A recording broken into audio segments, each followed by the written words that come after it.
Well, good afternoon. Welcome to our final and closing session for this Science for Parks, Parks for Science Summit. It's been an informative, enriching, and really important few days, and I know I've thoroughly enjoyed it. I'm Todd Dawson. I'm a professor here in Integrated Biology, Environmental Science Policy and Management, and it's my pleasure this afternoon to be introducing our last three speakers who are going to be wrapping up this summit for us. During the course of the past 2 days, we've heard many of the speakers touch upon and provide their perspectives on the future of science in our national parks. And these remarks really have set the stage for this final session where we're going to bring in our speakers, and they're going to be taking a singular focus on really thinking about and discussing the future of science in the parks and the parks for science. And so let me get on with the introductions. And our first speaker, Jamais Cascio. He's a writer and a futurist and a distinguished fellow at the Institute for the Future. He was selected by Foreign Policy magazine as one of the top 100 global thinkers. And he thinks and explores a lot of very diverse topics that take us through environmental dilemmas, emerging technologies, cultural evolution, and plausible solutions. I've personally been inspired and by his loud and actually articulate voice to take action, or to quote him, to be usefully wrong. He's pioneered the Earth Witness project and is leading openthefuture.com. And he's really a very synthetic thinker in trying to emphasize how we empower people, find transparent and open solutions for bringing society into recognizing environmental problems, and most of all, and the thing that I admire most about him, seeking solutions. Solutions that both in the developing world and also in the developed world that can really improve our environments and our society. So this afternoon, we're going to hear Jamais talk to us about welcome to the world of tomorrow. Welcome.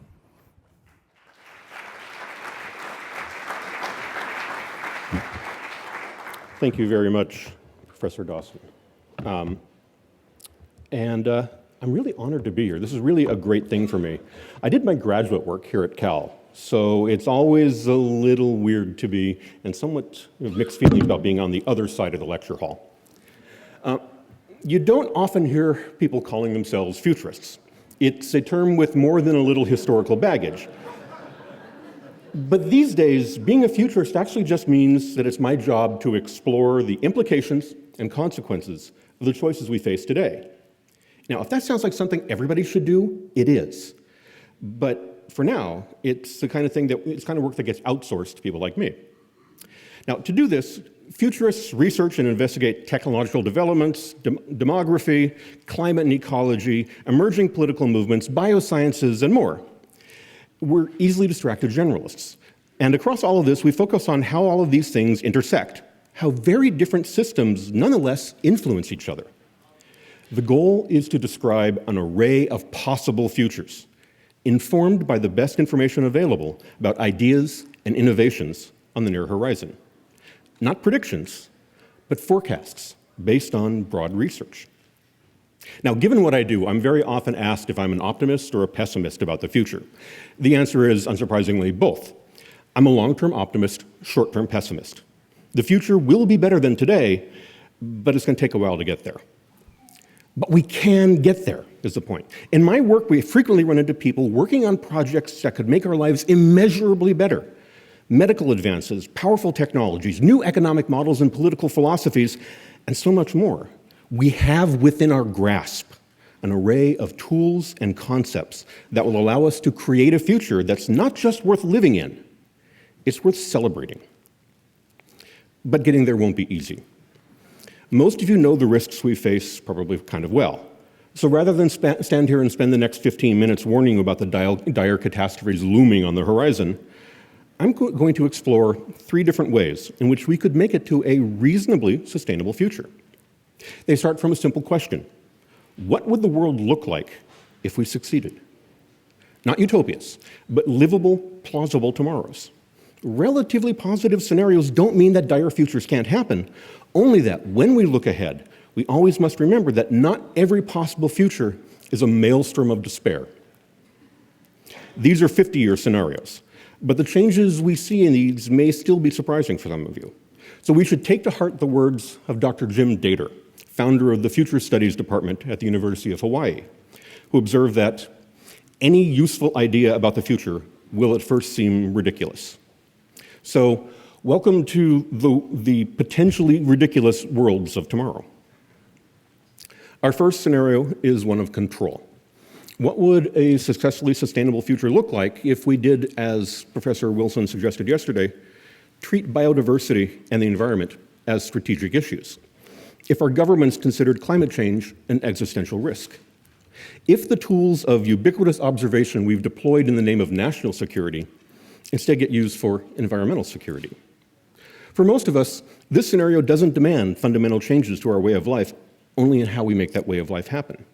It's a world that's focused on replacing the dirty, inefficient aspects of our lives with a cleaner, greener alternative. It wouldn't be easy.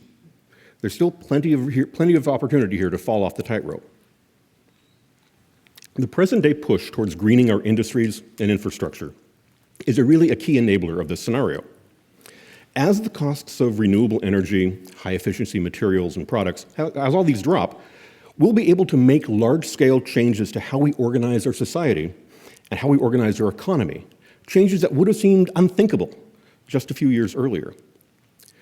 The growing awareness in our financial service and especially the insurance industries of our environmental challenges is another big driver. So building a sustainable but familiar 21st century will require plenty of top-down coordination within and across governments and corporations. There would be sensors and cameras everywhere, all making sure that nobody is endangering the world's health. Consider this future the sustainable Disneyland. It looks beautiful, maybe even perfect, but behind the scenes it's very closely controlled and very closely watched. Our day-to-day lives in this scenario would actually be essentially zero-carbon versions of the present. Most of the big changes would be structural. It's a world of better-than-LEED buildings and all-electric cars, big solar and wind farms, and maybe even Lockheed's compact fusion system if that works, robot agriculture, carefully bioengineered foods. Everything is recyclable. Everything is high efficiency. Everything is tagged and traceable for maximum transparency.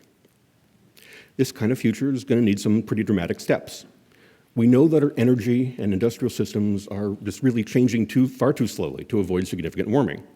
So to head off a global catastrophe in a still growing world, this future includes geoengineering as a stopgap measure.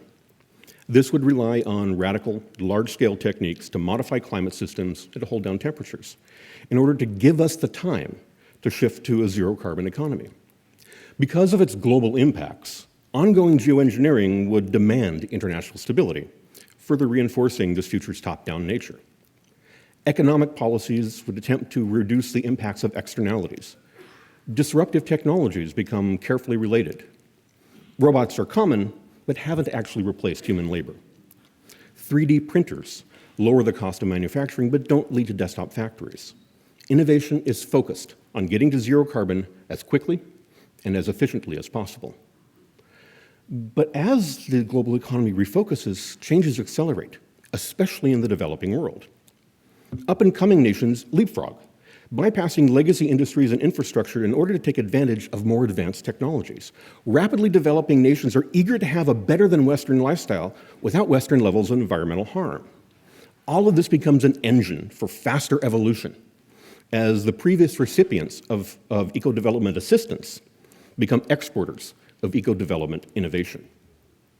And all of this depends upon a delicate balance of systems working together smoothly, even as we manage to avoid any big surprises. The primary challenge is to keep that balance right, to maintain a growing world economy without overheating, figuratively or literally, to encourage the speed development of the global south without undermining the post-industrial world, to manage the Earth's climate to constrain temperatures without triggering conflicts over who controls the thermostat. Simply put, it's a very top-down scenario because in this world, success requires strong leadership as well as an international community willing to follow. To get to this kind of future, the world would need an abundance of foresight, diplomacy, and compromise that's not often in evidence.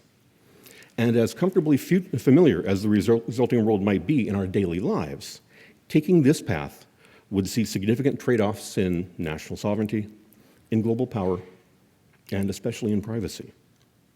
So national parks in this scenario emphasize the preservation and protection role. Initially, some parks will be effectively closed, serving more as ecosystem service providers than as entertainment. Others will be open to limited visits or virtual tours as a reminder of what we're trying to recover. These are not so much museums as archives, to be reopened once we restore the environment, and assuming no unpleasant surprises by the Park Service bicentennial. Most, if not all of the parks should be open to visitors, and aware that swarms of nanosensors will keep a close watch on the ongoing evolution of the ecosystems, as well as on our behavior. The second scenario is one of collaboration. It's more of a bottom-up world, where sustainability comes not from ponderous national policies and global policing, but from rapid spread of ideas and solutions across social networks and around the world. While the first scenario manages to avoid disaster, this scenario is one where things do fall apart and need to be fixed. On the surface, this future may seem like a hippie nirvana of bicycles and vegetarianism, but it's also a world of immersive social networks, independent city-states and mega regions, and focused technological development. In this scenario, we get hit hard by near-term crises in our environment and in our economy. As a result, we have to fundamentally rethink how we live. Existing institutions are questioned and often discarded by a populace demanding to recover not just quickly, but wisely. The watchword here is adaptation, with different parts of the world adapting at very different speeds and in very different ways, and widely sharing their successful ideas. The present-day signals of the scenario are fundamentally social, even if enabled by digital technologies. We've seen the potential for tech-powered social movements for years, from open-source software to citizen science, discussed earlier, to Facebook and Twitter-driven revolutions. These tools of social disruption gather strength just as the combination of economic, environmental, and societal pressures begin to undermine the legitimacy of traditional governance. In a future triggered by crisis, big changes focus on the practical. This is a world of abandoned suburbs and omnipresent mass transit, distributed energy and water recycling, permaculture farming, and vegetarianism by necessity, if not always by desire. Bicycles do fill the streets, and dryer lines are found in every backyard. But it's not a return to simplicity or a similar neo-Luddite fantasy. It's still very high-tech, with the most widely used technologies being social and resilient. In this future, we give a lot of thought to the impact of our tools. You might even call it cyber Amish. The disasters leading to this scenario are global in scope. No part of the world is left untouched by the long crisis, politically, economically, or environmentally. And by 2065, many of the institutions we take for granted have become unrecognizable. Economic, environmental, and technological catalysts replace globalized trade with strong regionalism. The world isn't flat, it's bumpy. Many of the 20th century nation states become little more than administrative bodies, and citizenship is more often tied to city-states and megapolitan areas. Money is either a local currency or the use of a global digital currency. Manufacturing uses both traditional and ultra-high-tech methods, local artisans working in MIT-style fab labs. The largest remaining global markets are in digital blueprints for physical products, for medical supplies, and even food design. Immersive social technologies are commonplace. These are the distant great-grandchildren of Facebook and Skype, providing instant and ongoing connections in a manner that's often indistinguishable from an in-person conversation. This kind of technology is all in development today and would be cheap and commonplace by the 2060s. Now, this clearly is not a really big leap in technology for 50 years. One of the side effects of a long crisis is a slowdown in most technological innovation. Where there are significant advances, it's largely in the elimination of carbon emissions and other environmental hazards. Hybrid cargo ships mix high-efficiency electric motors and massive sails. Permaculture farms replace suburban megastores. Streets are lined with bioengineered trees tweaked to sequester carbon far faster than natural plants ever could. The most visible decline compared to the present is reduced mobility. Fewer people travel long distance, and far fewer people travel overseas. But deep connections between regions and between communities remain present, even if the links are largely virtual. We maintain the social ties between friends and family thousands of miles away. Citizens may even feel more solidarity with people of a geographically distant but culturally familiar region than they do with communities closer in space, but not in belief. These connections are the fundamental engines of adaptation. We readily copy and improve upon the most successful strategies and learn from each other's mistakes. While there can be an intense competition in this scenario, much of the work to adapt better, to be more resilient, and to create a more livable environment end up readily shared. Where there's a need for oversight, it's done by neighbors and fellow citizens, not by governments. And parks? Well, here I have bad news, good news, and weird news. The bad news is that during the long crisis, things like national parks take a hit. Funding declines or disappears. Boundaries are no longer respected. And a need for survival can overwhelm a desire to protect the planet. The good news is that restoring the parks is very much a part of the post-crisis agenda, in recognition that the parks are both symbols and manifestations of the world we're trying to build. The weird news is that some of the parks of 2065 are the de facto results of stretches of land being abandoned by people, accidental rewilding, eventually enclosed and watched over. By 100 years out, we come to think of our parks as human-friendly gateways for an increasingly extensive wild lands. The last scenario is about creation, broadly conceived in the sense of having the tools and knowledge to shape the evolution of the planet, and the wisdom to do so mindful of the possibility of unintended consequences. It's a scenario where Stuart Brand's famous line, "We are as gods, and we might as well get good at it," hits unsettlingly close to home. This scenario explores what happens to sustainability when we feel the full impact of some fairly radical, but actually surprisingly realistic, technological and social developments. This is a world where some of the biggest economic and environmental problems of the present day have actually been resolved, and steps have been taken to fully restore damaged systems, environmental and otherwise. But new challenges have, of course, arisen. The future undergoes a degree of transformation akin to the Industrial Revolution, but at a frantically accelerated pace. And a key element of this scenario is the transformation is ongoing. In many ways, the big changes of the first 50 years are just laying the groundwork for the next. This may sound like a technology-driven scenario, sort of a classic futurist thing. But it's really more like a noisy mix of radical technologies and disruptive socioeconomic changes, all with the dials turned up to 11. Environmental dilemmas trigger cultural disruptions and new technologies, which in turn serve as triggers for new waves of environmental, economic, and social change, and on and on and on. The key driver here isn't so much technology as experimentation. In this future, human civilization confronts challenges not by trying to hold on to the status quo, or by focusing on immediately practical responses, but by exploring new systems of governance, work, and play. Many of these new systems do embrace cutting-edge technologies, but the mere presence of new tools isn't itself enough. You have to have the communities and organizations and people willing to explore what the technologies offer. This results in dramatic shifts in power. Notions of citizenship, commerce, even human identity are called into question. Molecular scale fabrication allows us to use waste products that we call trash and pollution, including carbon, as just another resource.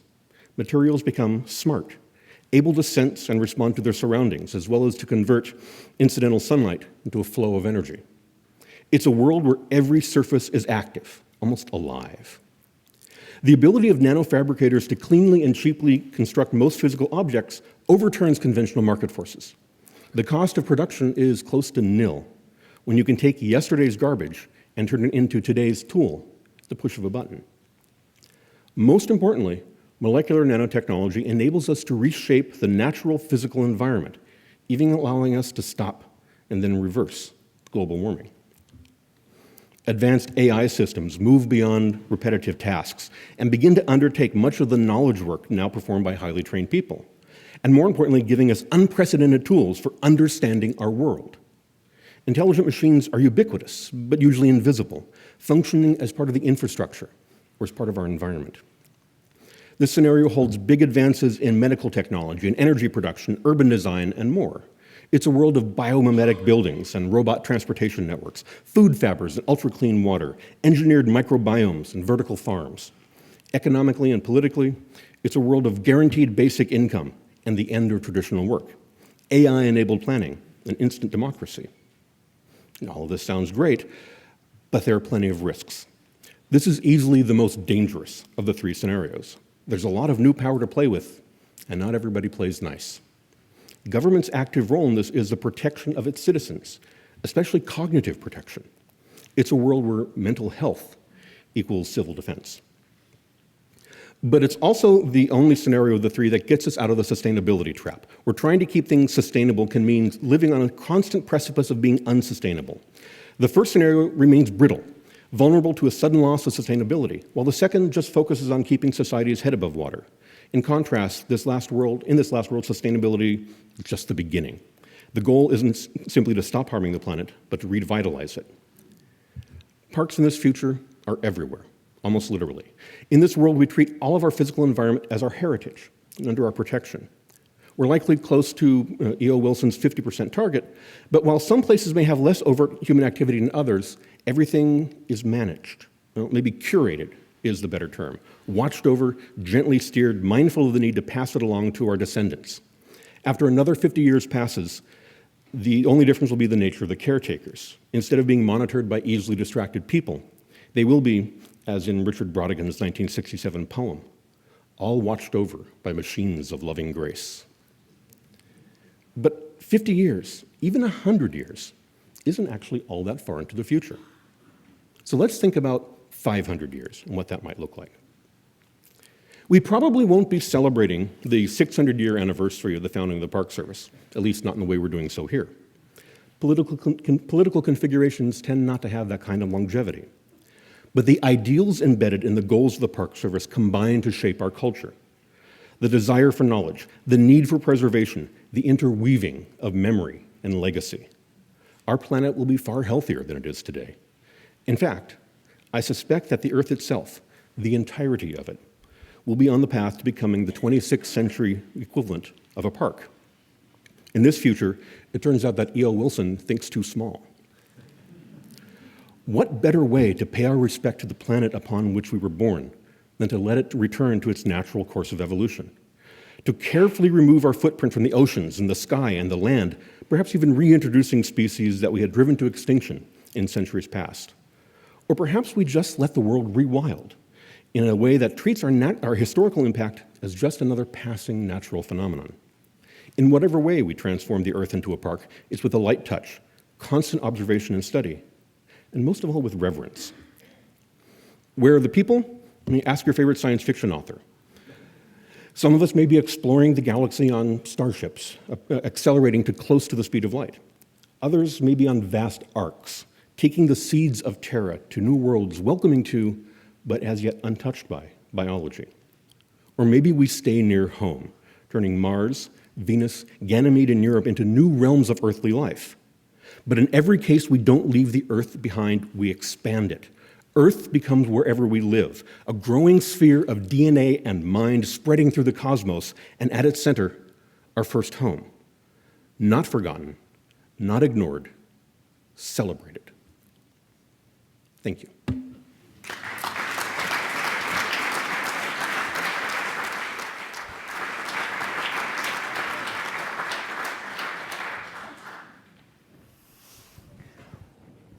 Well, thank you very much, Jamais. That was very provocative. And I'm getting some questions here from the audience, but I want to, before I get to those, start with one that I've been thinking about before. And you touched on a lot in your talk, which is technology. Right. And with technology advancing so rapidly, and yet the purpose of the national parks having an element of recreation and the outdoor experience in them, how do you see those two things kind of playing out hand in hand in the next 50, 100, 500 years? Well, the 500 years is really a big question. The one key way in which they'll interact is with probably the expansion of the idea of doing virtual tours. especially when you can take people who don't have access to the transportation to get to the national parks and allow them to have an immersive experience around what it's like to feel or to see the sunlight through the trees, to walk along the path along Haleakala. You know, that picture, the very first picture I used is actually a picture I took back in '98. So the Haleakala theme seems to be threading throughout this. So you have that virtual tour aspect. I think you also have an opportunity to, as various technologies advance and we better understand how the brain works, perhaps even introduce physical sensation. So not just seeing the sunlight through the trees, but feeling it on your face. So in experiences that become functionally indistinguishable from being there in person. There are plenty of philosophical questions about whether that's real, whether that's as worthy, as worthwhile, and as valuable as going there in person. But we can leave that to the philosophers of that age. Just think of that as a possibility, especially if what you're trying to do is expand the opportunities. And you're trying to make sure that those ecosystem services that the parks provide remain healthy. So let me expand on that then from a question from the audience, is that as this technology expands and these kinds of experiences can be brought to the public, much of the public doesn't have the literacy yet to actually use those technologies. Yes, they do. The thing is, they do. So how many of you had to take a course in order to learn how to use your smartphone? What we're seeing with these kinds of technological developments is not so much that people are developing literacies in how to use, you know, I can program in Fortran. No, what happens is the technologies evolve to become people literate. You know, we develop these kinds of technologies that are easier to use, not whatever intuitively or otherwise, but basically they become familiar. And so it's not so much a question of will people have the literacy to use it, it's will they have the resources, have those available. And that's a big question. But fortunately, what we've seen, because I remember back in the early 90s, there was a lot of talk about the digital divide and the idea that people couldn't afford computers. And now everyone, and I mean that almost literally in the case of the United States, almost everyone has a smartphone, which is a far more powerful computer than anybody had in the 90s. And what we see is we have to stop thinking about what the technology looks like today is how it'll always look. How we interact with that technology today is how we'll always interact with it. We need to be thinking about, okay, as this stuff evolves, as we evolve, as it plummets in price, as it historically has for the last 50 years, what can we do? What new things can we do that we never thought possible? Because that's the fun stuff that's going to happen. Okay. Well, in the interest of time, I want to thank you, and we'll move on to our next speaker. Thank you very much.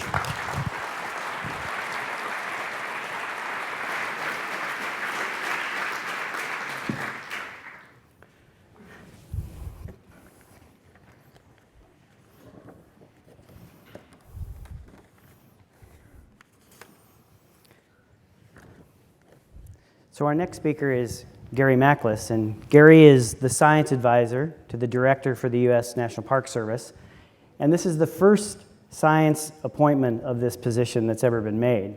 He's also a professor of environmental sustainability at Clemson University, and he's worked across a wide diversity of different kinds of projects in China, from giant pandas to oil spills here, and how they impact the ecology in this country.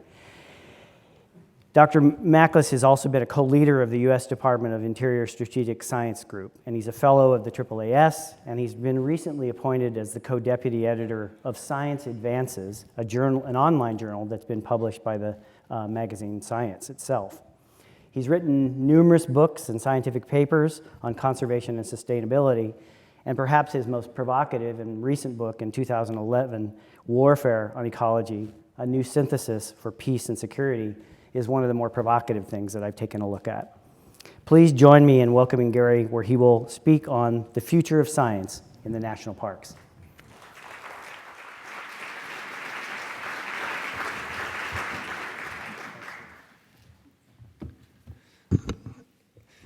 I approached the podium with several trepidations.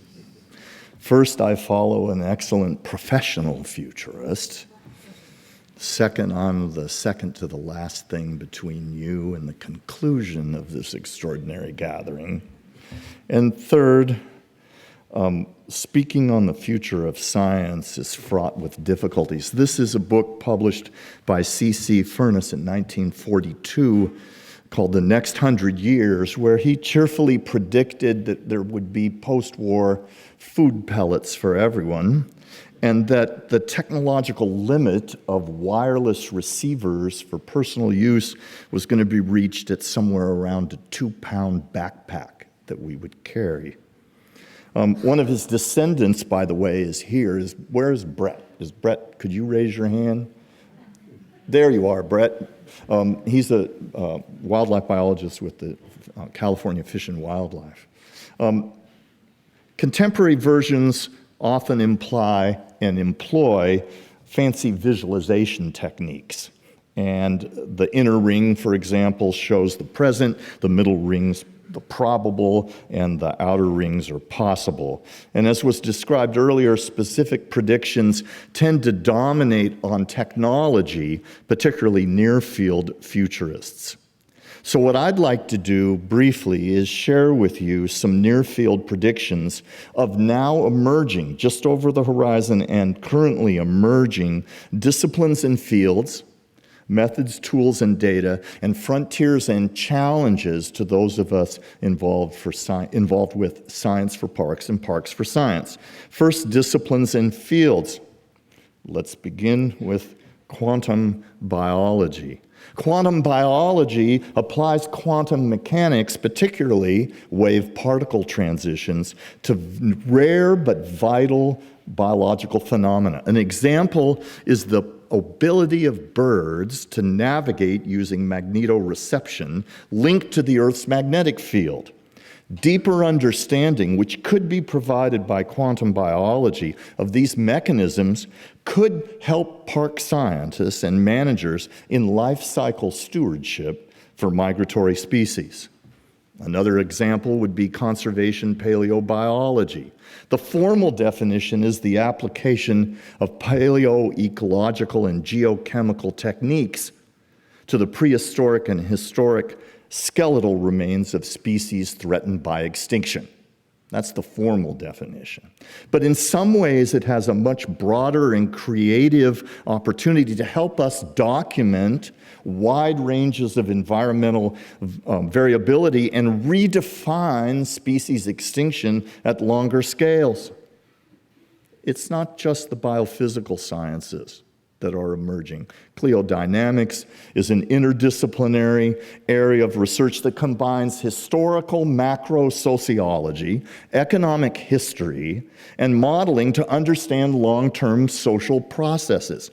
Well, this new area of work could be used to more accurately predict park visitation and reduce the noise-to-signal ratio of our understanding of park visitors.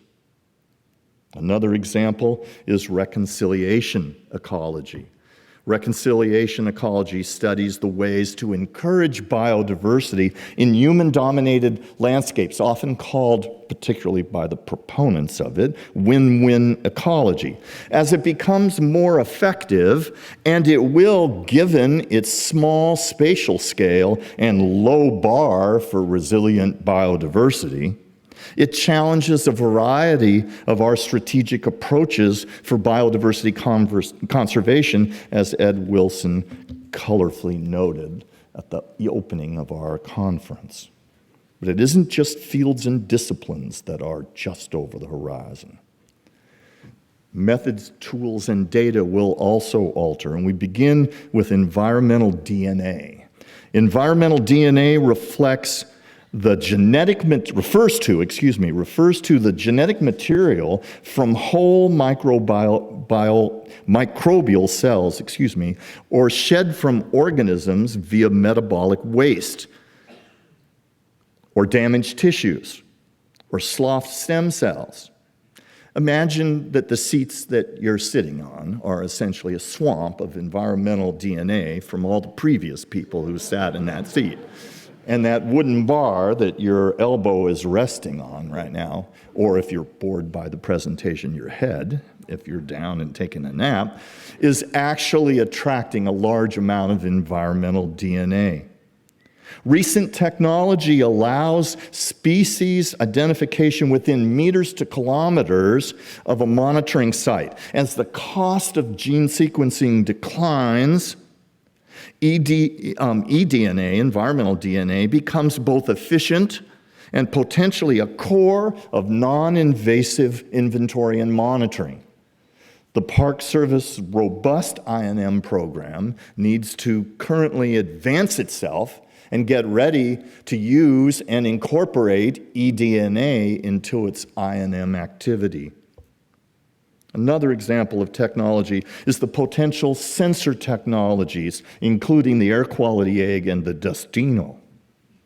A new wave of public environmental monitoring is emerging with these machines. They're low cost.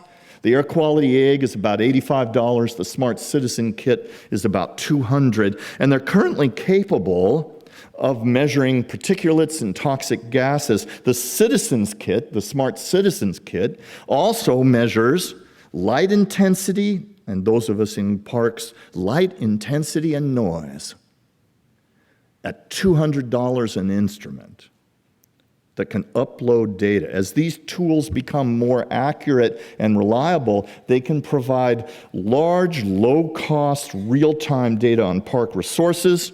Visitors become roving sensors, and park rangers, particularly backcountry park rangers, who follow similar routes, become as potentially valuable environmental monitoring tools as in urban areas, the delivery of the mail. Imagine mail trucks armed with sensors providing us real-time data on real-time routes repeated over and over again. In addition, new ocean research platforms have extraordinary opportunity. A year ago this month, actually, the U.S. Navy launched the first of a new class of ocean research vessels, the U.S. Neil Armstrong, named after the first man to walk on the moon. It includes advanced acoustics, communication to land capabilities, as well as modular onboard laboratories that will alter our ability to do ocean research. And it's just the first of this new class of research vessels. These vessels are essential for marine science, and marine science is essential if the marine reserve systems, both of the national parks in the United States and globally, are to be science-informed. Another example is CubeSats.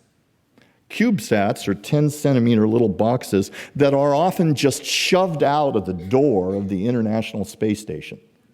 They're relatively cheap, they're used for education, and they're increasingly altering the way we collect remote-sensed environmental data because they alter the risk calculus of using space equipment. Because they're so cheap, if they fail, push out another one. Imagine a future where the Nature Conservancy has its own CubeSats pushed out of the International Space Station, so that NGOs are armed with proprietary as well as distinctive data sets at global levels.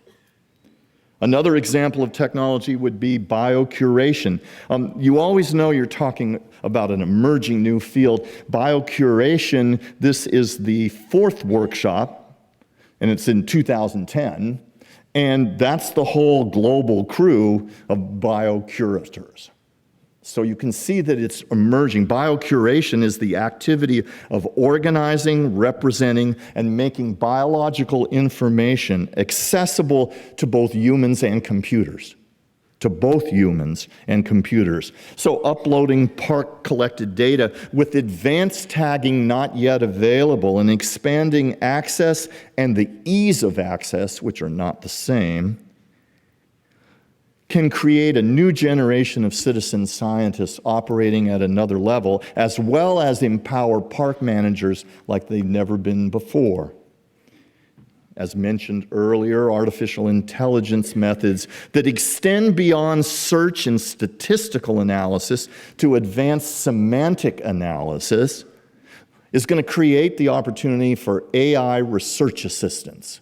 Graduate students, be warned. And with the creation of AI research assistants will inevitably come the completely AI-generated hoax scientific paper that will buffoon the scientific community. It's only a matter of time. But it also can allow park scientists to more robustly and productively find hypotheses worthy of study and use the steps of strong inference to create an opportunity for advancing science. I don't need to tell you too much about big data analytics, which merge biocuration and AI methods and are applied to large data sets, and if done right, can help us examine scientific hypotheses and advance new theory, and if abused, like it often is, if it's abused, simply create a rash of spurious correlations, funky kinds of conferences, and a whole range of data and noise that has to get pushed aside for science to advance. The next generation citizen science, which can take advantage of all those things that I've talked about, like personal sensors and biocuration. Remember, there's several levels of citizen science, and we're already at the level of citizens as sensors, including the bioblitzes, for example. And even citizens as interpreters, the Park Service has moved to that level. But in the near future, the responsibility is to move to citizen scientists at level 3 and even level 4. And if and when we move a bioblitz, like we hope to do in our centennial year, not just to cover level 1, but to engage young people in level 3 and level 4 science, we will have achieved a different kind of visitor experience and a different kind of citizen science. But those are some technological changes. With them comes frontiers and challenges. I only have a couple I want to share. An example would be de-extinction. You know it when it's a TED Talk, you know that it's on the over-horizon stuff. De-extinction, of course, is the application of things like cloning and genetic engineering to recreate extinct species. In Spain right now, the Pyrenean ibex, which went extinct in 2000, is close to cloning. There is significant scientific and ethical argument in favor of de-extinction, but there are also concerns dealing with limited genetic diversity along with unintended consequences. I am reminded of Aldo Leopold's quote, "Our tools are better than we are, and they grow better, faster than we do." Well, de-extinction may treat us to those kinds of surprises. Climate change is threatening coral reefs, but there are some, like those in American Samoa, that are heat hardy. And experiments are underway that what has been self-described by the scientists as human-assisted evolution, note the lack of humility, in controlled nurseries. Right now, it's actually a kind of husbandry, a plant husbandry, where they choose selected kinds of variants and reseeding, etc. But genetically modified coral is coming, with all the debate of help or harm associated with genetically modified organisms. But it gets harder. The triple helix. One of the characteristics of contemporary science is the convergence of interests and organizational structures that link universities, government, and industry. This is simply MIT and the local high-tech companies surrounding the university. But research-intensive universities like the University of California, Berkeley, are increasingly part of this triple helix. Concerns of academic freedom, proprietary control, and bias-driven science are real. Witness Willie Soon, the scientist slash climate change denier, who was involved and is involved in the triple helix of Harvard, the Smithsonian, and the fossil fuel industry. Substitute advocacy NGOs for the fossil fuel industry, and you have the potential for the triple helix and its concerns facing park science. Data collection versus surveillance. Our ability to gather these immense data sets under the argument of science, collect personal data at an unforeseen scale, runs up against the dangers of a surveilled society. Parks may become refugia from surveillance, unless, of course, we install face recognition software at trailheads, for safety purposes, of course. As science grows more attached to the triple helix, and publish or perish puts its harsh boot on the aspirations of individual scientists, cracks in the foundation of scientific integrity continue to grow. That includes cherry-picking data, character assassination, bearing false witness, individual personal vendetta, all of which happens, and happens here. In addition, it includes the rise of retraction, the same technology that allows for automated plagiarism check was revealed today in the Washington Post as a major scam by scientists who submitted articles to journals online listing peer reviewers that they recommend that were false identities, with their email addresses going back to the authors, who could then write glowing reviews of their work. 46 medical papers were retracted today. So the scientific community has, including conservation science, has to continue to remind itself, trust but verify, and we need to include the teaching of science ethics in every graduate training program that we have. Another, and as much as we congratulate ourselves on what science thinks and does and will accomplish, Director Jarvis was right in challenging us to consider the decline of public virtue of science. Look carefully at this Pew data. 87% of scientists believe we have evolved over time due to natural processes. I would like to meet the 8%. But look at the public and its indecision and its confusion. As we move forward, is there anybody here who believes the right approach to this is to be dismissive of the public, treat them with contempt about their views on everything from genetically modified foods to climate change to evolution? Is that the way we will bridge the communication gap with the public? If so, we will be treated like most priestly elitist classes do in societies, and we will be shunted aside. Furness, in his book, he was interesting. He was a cool dude. He was really something. He wrote, if our civilization is really going to amount to anything, it is imperative that we search the fundamentals of biology to their very beginning. Yet biological research has more enemies than a coyote. It's easy to be cynical about all this. It's easy to be cynical. But being optimistic and struggling for incremental change is also extraordinarily valuable. This is a picture taken just 5 days ago at the White House Science Fair. Those young girls won awards at the White House Science Fair. Look at the girl who's shaking his hand. Maybe she'll be the next E.O. Wilson. Thanks.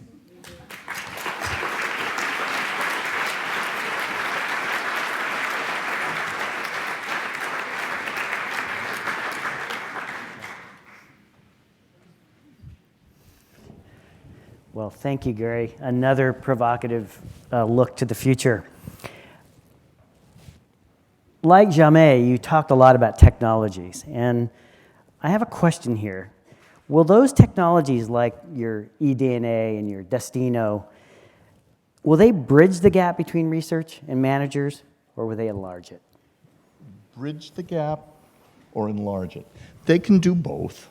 They can become mysterious objects that require experts, and a division of destino management may appear, right?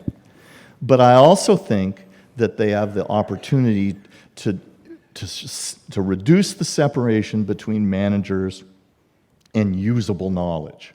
The core is to create usable knowledge, which, by the way, is not just data, but questions, theory, methods, and answering the most important question every manager here has, so what?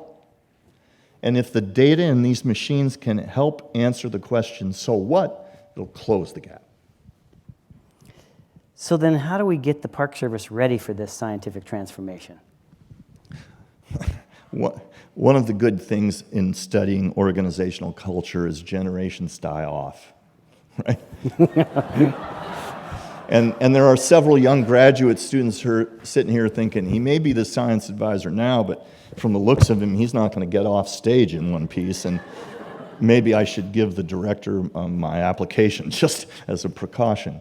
I am encouraged that it will happen as the next generation comes into power, and I mean power not in a political sense, but intellectual power, and then goes about making their own mistakes. I have way more faith that the young folk here in this room are going to be able to do an outstanding job. I do. Okay. They'll be great. We just have to get out of the way. Okay. Well, with that said, we'll get out of the way. Thank you, Greg.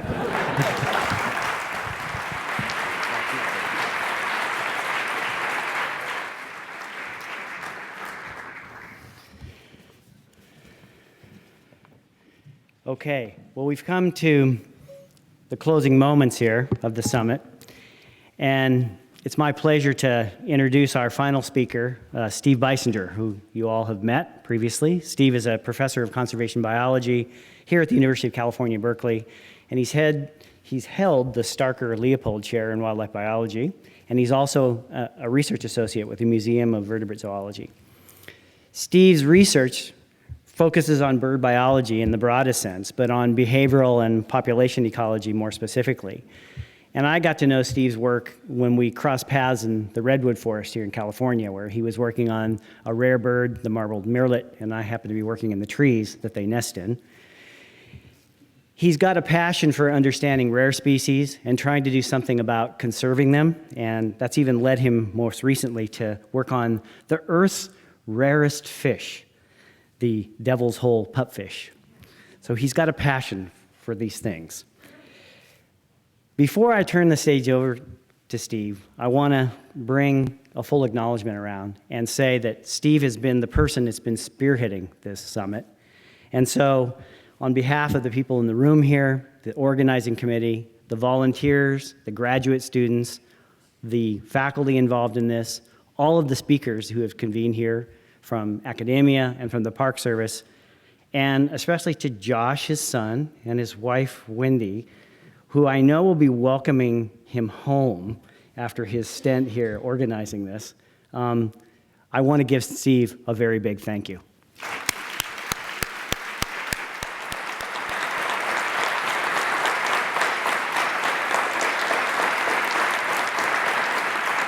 And so please welcome Steve, where he's going to talk about 1915, 2015, and 2115, the fall and rise of science in the park. Thanks, Steve. Thank you. Gosh, you want me to ask Gary some questions here? I see some good ones. You know, gosh, what can I say after those two talks? They were just fabulous, as have been all of the talks at the summit. And here I am standing between you and your weekend. I do have some thank yous I need to say. The summit has, I think, been a success in large part because of you, but also a lot of people who have contributed to this. And I'm going to ask you to stand when I sort of call your type. All right, there's too many people out here. But three people I really need to thank. Jen Brand, Bernadette Powell, and Maya Goring-Harris. They have been incredible. Hold your applause, please. John Shanker and the entire video crew, you guys have made this thing happen. They raced down and told me the E.O. Wilson talk broke every kind of live streaming record we've had here at Berkeley for any event by far in terms of the views. The graduate students here who developed questions that blew Michael Krasny out of the water last night, frankly. You guys were fantastic. Student volunteers who have helped shepherd all the moving parts, the Berkeley Natural History Museums, especially MVZ, who opened the door to us, the Summit Steering Committee, 2 years worth of meetings. Oh my God. Our Summit partners, contributors, our abstract reviewers from Cal and National Park Service, our plenary speakers and discussants. You're supposed to be standing up. Get up. My Summit Planning Committee, David Ackerley, Holly Doremus, Angela Evan, and Gary Machlis, all the members of the Beissinger Lab who picked up the slack and would like to see me for appointments maybe next week, finally. And my family, who I think is looking forward to getting me back, but I'm not sure. But thank you, all of you.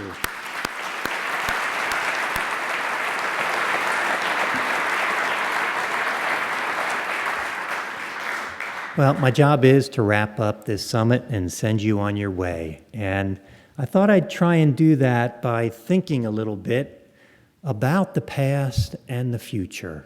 And as I did that, it became clear to me I'd be thinking a bit about the fall and the rise of science in parks. I brought you here. I told you that in March 1915, we had a group of distinguished people. They were the earliest folks working in national parks, arrived by train. They came to the very first National Park Service conference in Berkeley, 3 days. They met in this building, just really meters from here where our chancellor has his office. They spent 2 days there. They even had a few people walking in off the street that read about it in the newspaper. They debated things about science for parks. They stayed at the Sigma Chi house. They had liquid refreshments like you did. And then that summer, Mather gathers them back on the mountain. They take a 2-week trip through the Sierras. They bond, and they help launch the National Park Service. Well, what was going on in 1915? What were the times like that really brought this thing together? What were they thinking, and how does that compare to now? And well, interestingly, they spent 2 days here, but the third day of that conference, they went to the Panama Pan-Pacific International Exposition of 1915. And I think that tells us something about what life was like then. They went there as dignitaries because this idea of national parks was kind of new. And what did they find? Well, it was a world university. A view of the world's progress, according to James Barr, the fair director. It celebrated the completion of the Panama Canal, a better way to move invasive species between the oceans. It was a showcase of recovery, really, for the 1906 earthquake, and we've been living in fear of that 1906 earthquake coming back ever since. But it was billed as the world on the cusp of globalization and innovation, and here we are. The airplane was pretty new. Thrill rides were taking place, thrilled the crowd, till one went into the bay. The first transcontinental telephone call happened. There's Alexander Graham Bell. They called from San Francisco to Washington. We got the cell phone now, but this is a distinguished looking group. And the Underwood was poised to change the workplace. That's not Frank Underwood. That's the Underwood typewriter, which did change the culture in many ways. But of course, we still have the QWERTY keyboard that came from that typewriter that we use today. And the ukulele craze began here. Hey, we know California sets the directions. The hula hoop, good music in the 60s. I don't know what else, but we like to think that life began in Berkeley, I'm sure.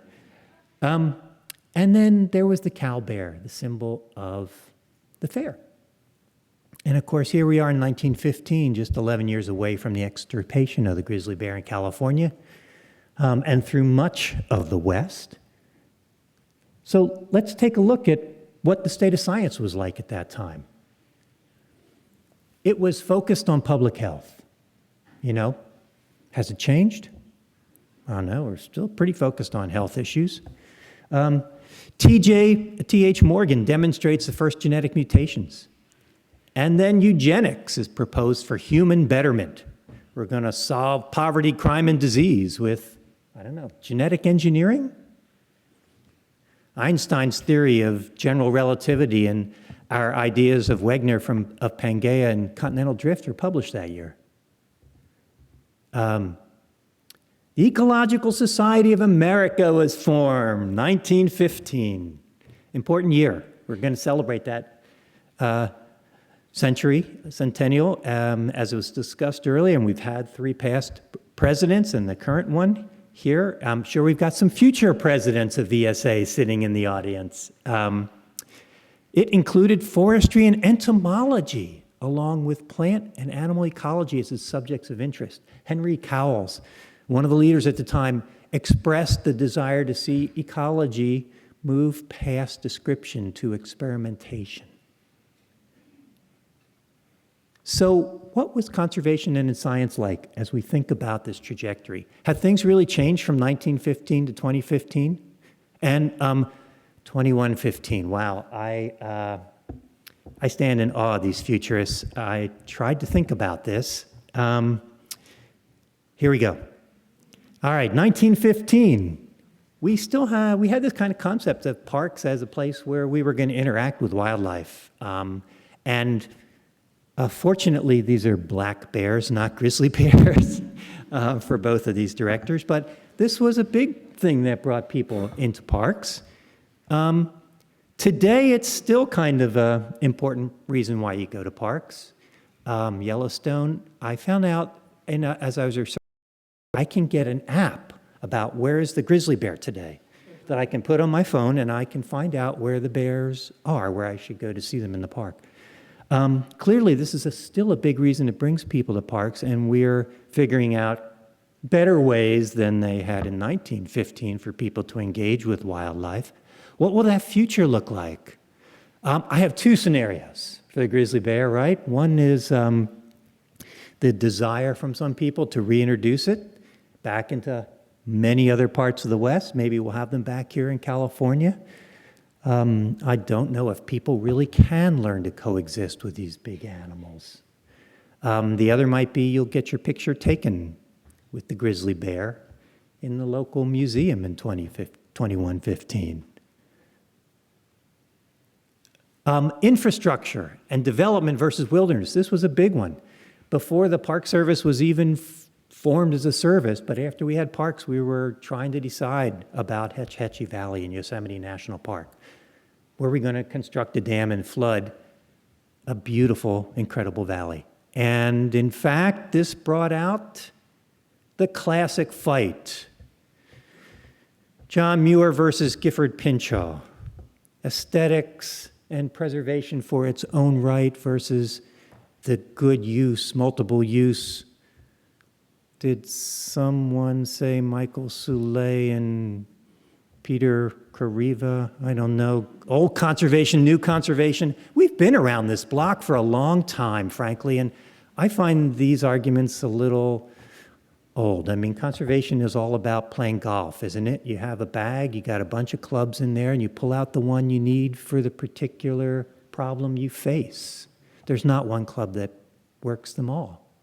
And although this is a terrible analogy because I know there are very few conservation biologists who are golfers, but honestly, okay, 2015, this is what that same view shed looks like. We have flooded Hetch Hetchy. It's the water source of the city of San Francisco. We're in a drought, but I gotta say, I'm optimistic about this one, Jamais. If we come around to 2115 and we haven't solved our water problems here in California yet, we're in big trouble. I see us having our first restoration park for Hugh Possingham right here. Okay, I do see us thinking in a different way about our interactions with nature. By then, I think we will have to have some kinds of parks that do celebrate our ability to restore ecosystems.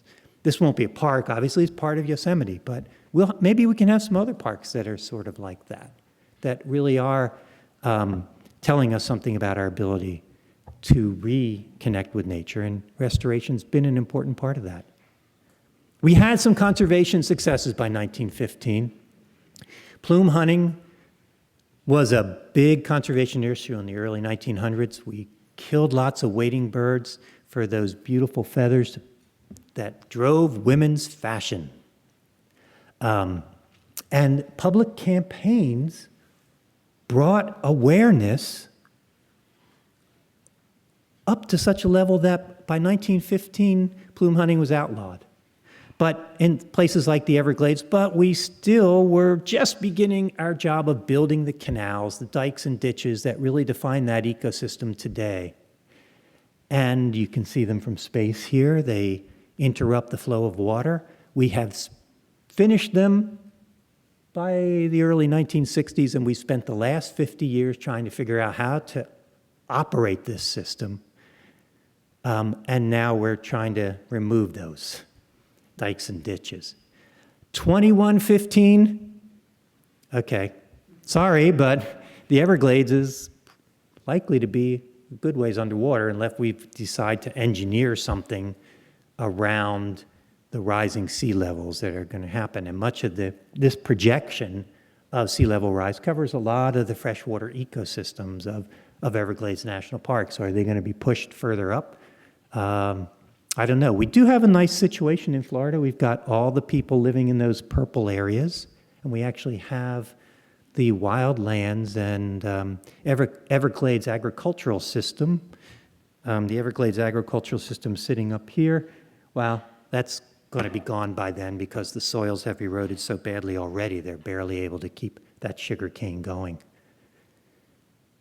But we also had conservation failure by 1915. Martha, the passenger pigeon, dies in Cincinnati Zoo, but here we are on the cusp of recreating Martha, are we?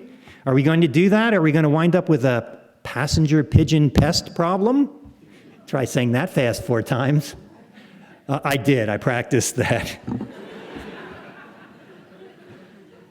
In the bathroom. All right.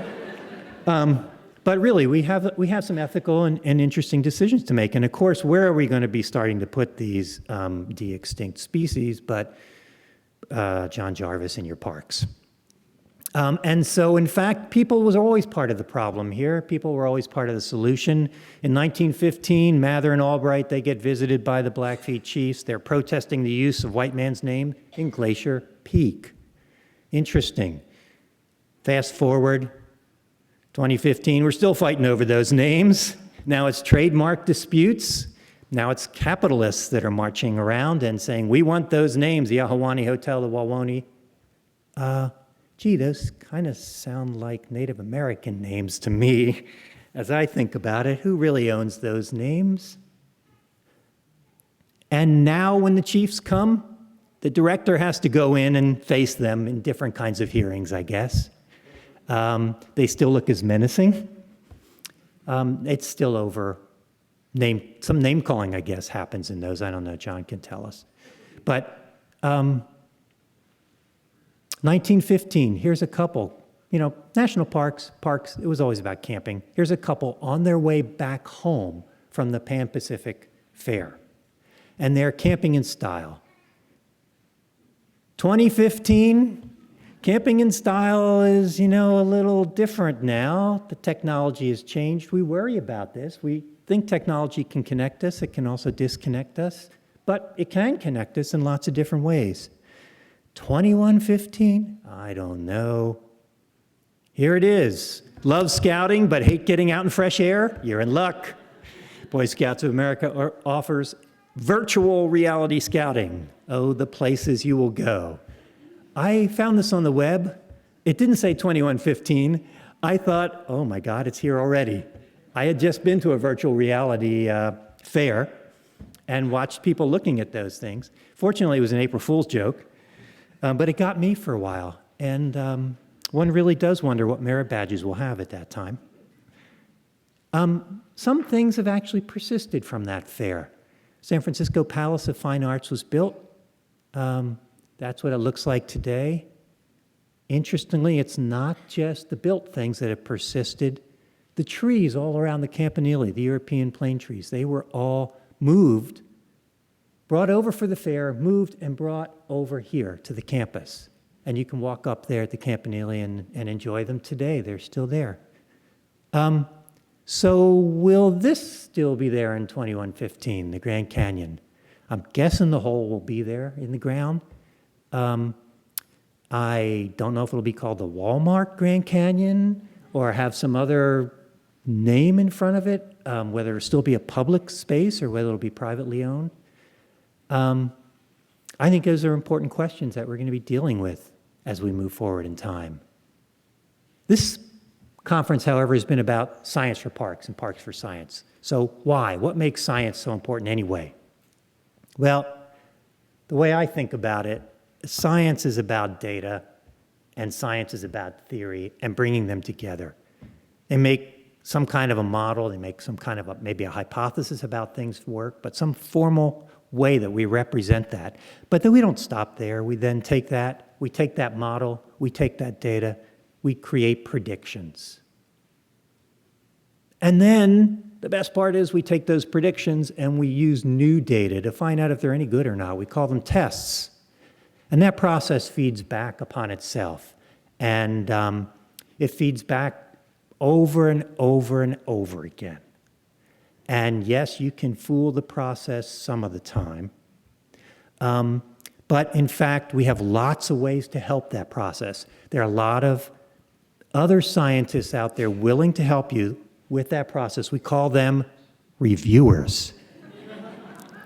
And in fact, we know that process isn't perfect either. But the thing about it is it's self-correcting. And sooner or later, we find out where we make our mistakes and we try and push ourselves in the right direction to create those. So then what happens in the absence? Well, in the absence of data, in the absence of models, in the absence of being able to make predictions, to use evidence, your input is just really another opinion. And so whether that data is going to come from big data, whether that data is going to come from experimentation, whether that data is going to come from really little data, what Ed Wilson told us needed to be boots on the ground collecting that, I think there's going to be really critically important ways in which those data are going to be useful for us for parks in the future. And when you look at the history of science in the National Park Service, as summarized by Lowell Sumner, with some information I've added to it, I think it's really interesting. Sumner was, sorry to put this hat on, nope, not a Stanford grad, a Cal grad, okay? Sumner graduated from here and spent about 30 years working for the Park Service. And you look at the fall of science, Mather invests mostly in infrastructure, very little in science at the time, even though he was kind of urged to get science built into the system. He felt it was more important to build the roads, get access, and do other things. And then along comes George Wright, another Cal grad. He begins to build the new Wildlife Science Division. And 1930, Harold Bryant, he gets hired, a Cal grad, heads the branch of research and education. Wow, research, right there, there's that word. But 1939, I guess the economy wasn't doing so good. National Park Service Wildlife Division gets transferred to the UN Fish and Wildlife Service. A lot of the biologists are still there in the parks, but they now report to someone else. Their line and their mission really changes. 1939, a tough year. Climate, according to Sumner, the climate in Congress has grown so increasingly unfavorable to the concept of research that the word was dropped from the branch of research and education. Can anyone say climate change, 2015? Florida? I mean, we are going through this cycles again. 1941, World War II further decimates the number of park scientists. And it stays kind of low until the National Academy of Sciences report in '63 stimulates an expansion of research in the parks. 1970, cooperative park study units are the first places where we begin to see this connection between universities and parks really starting to develop. And a handful of those develop, and they start to increase until 1993, when scientists were actually moved from the Park Service and most other federal agencies, well, a number of the other federal land agencies, into the National Biological Survey. You're saying to yourself, what's that? Well, unless you have some gray hair like I do, or maybe a little less gray hair than I used to. That was a short-lived organization that became the National Biological Service because of the black helicopters, and then became part of the USGS now. But the scientists never went back into the park. And those park units disappeared into that survey. But then a few years later, the Cooperative Ecosystem Study Unit starts to grow and gets planted and have grown tremendously as a great way which universities and the Park Service and all federal agencies have an opportunity to interact. And then the creation of the Inventory and Monitoring Program, another really important step for growing science and parks. It's kind of where we are today, and it made me think about what we have learned from some of the key findings from this summit. I'm just going to take a few minutes to talk about those before I send you out the door. So while the times of matter have really changed, the problems we face, some of them are the same and some of them have gotten more challenging and complex. You know, the new problems to me are really more vexing. How do we deal with shepherding our marine and our terrestrial parks through the next century in a condition that maintains their ecological integrity and inspires citizens to support and visit them? It's not a given. You know, so this is really the key question, how to do that. How can we steward parks through the environmental and cultural changes that are taking place? We're counting on them to be an important backbone of biodiversity conservation, as E.O. Wilson told us, that needs to be expanded. Yet how to design this properly, the best way, as Hugh Possingham discussed, is far from clear. And we have a big job to do in the ocean, where international collaboration is required, as James Lubchenco so eloquently described. You know, change is our one constant. Climatic variation has always occurred, but it's happening faster with greater intensity, giving us novel climates, as Monica Turner said, and they're going to require novel solutions. But we've got invasive species coming in, as Dan Simberloff told us. Jill Barron tells us pollutants can cross park boundaries, but that we can be successful at reducing that. Wildlife don't respect boundaries either. This boundary problem, it really requires thinking out of the box and out of the park. It's where we're going to be, I think, going. Dan Jansen said this. He told us this in an eminent ecologist. He urged us to always be aware of the eternal external threat to parks in 1986.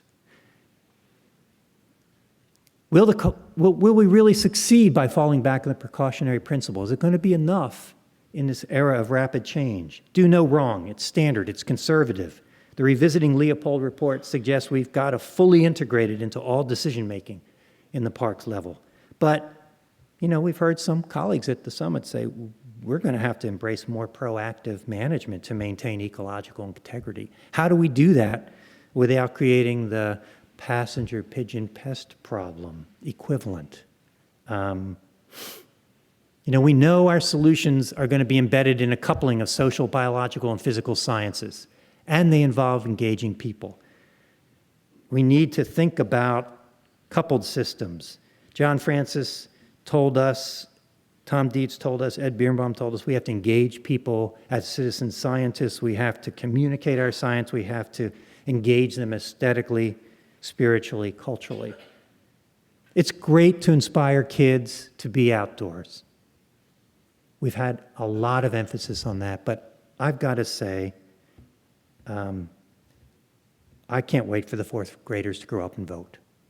We have got to inspire the adults to do the right thing. We have got to work on our generations, okay? Kids are great, they're the easy, they're the low fruit, but I'm not sure it sticks with them as much as we would like, because I started working with kids in 1974 when I graduated college. That was it. Everybody had to do environmental education in Ohio. Every fifth grader. If there's nothing more American than parks, then parks are patriotic. That plays in Washington. If covering yourself in the flag plays in Washington. Parks are patriotic. We need to be engaging adults now. How about having the Tea Party Day and give free passes to every Tea Party person and a crumpet as they come into the park? I'm not saying that, but I really mean it. We have to find ways to engage ourselves back in the parks.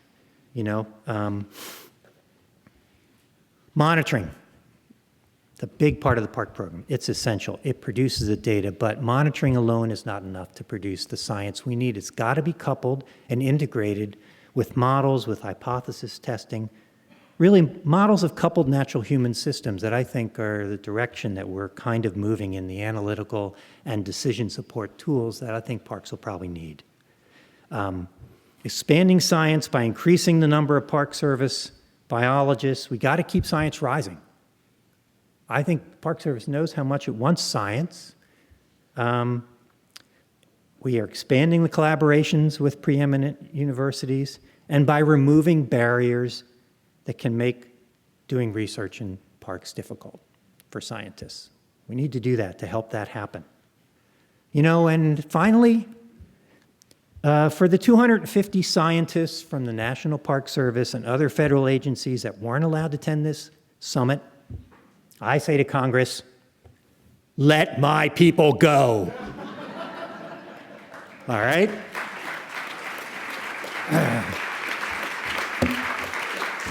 All right. Okay.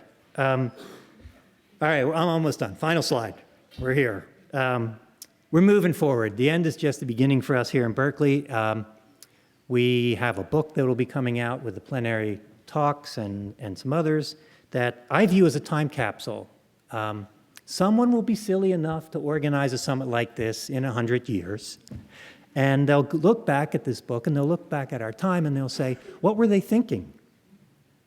And the royalties from this book are going to go to support graduate student research in parks and to help produce science there. We're talking about ideas and discussing with different organizations the idea of maybe getting some kind of center that connects parks and people and biodiversity, that can engage our community of scholars and scholars more broadly to move sciences forward to help parks, but also to move science forward. And then finally, I'm going to leave you on this note. There will be no questions. I think you've been patient enough with me this afternoon. But I just want to leave you on a kind of a note that I like thinking about on the way out, a quote that comes from one of our colleagues here, Ernesto Ankerlin, and that is, maintaining the relevance of parks and protected areas in the face of rapid change must be achieved not for their own sake, but as a contribution to meeting human aspirations and sustainability. Thank you for coming to the conference, and thank you all very much.